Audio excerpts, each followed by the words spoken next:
ఎందుకు ఇంత టార్గెట్ చేస్తున్నారు మిమ్మల్ని? గత 5 ఏళ్లలో చేయని టార్గెట్ 2 మంత్స్ నుంచి ఎక్కువ టార్గెట్ చేస్తున్నారు. That is Vishweshwar Reddy. 5 ఏళ్ళు పడుకుంటాడు, సడన్గా నిద్ర లేస్తాడు. లేచాక ఏం గుర్తొస్తాయి? ఏం లేదు. నా మీద ఏం ఆరోపించగలుగుతాడు?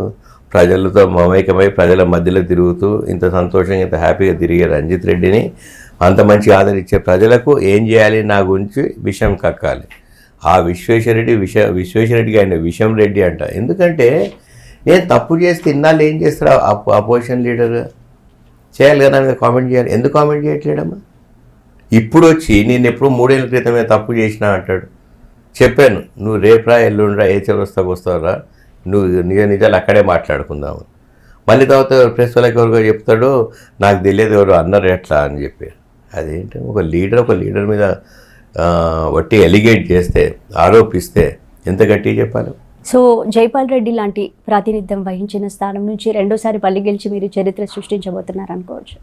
చరిత్ర ప్రజలు సృష్టించబోతుంది, నేను కాదు. ఎందుకంటే వాళ్ళు ఎన్నుకునేది ప్రజలు డిసైడ్ చేయాల్సింది వాళ్ళ ఓటు.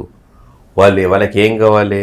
ఇదే విషయం. ఒక ఎంపీగా ఇంత తిరుగుతుండు, ఒక ఎంపీగా ఇంత అందుబాటులో ఉన్నాడు, ఒక ఎంపీగా ఇంటికి పోతే అన్నీ చూసుకుంటున్నాడు.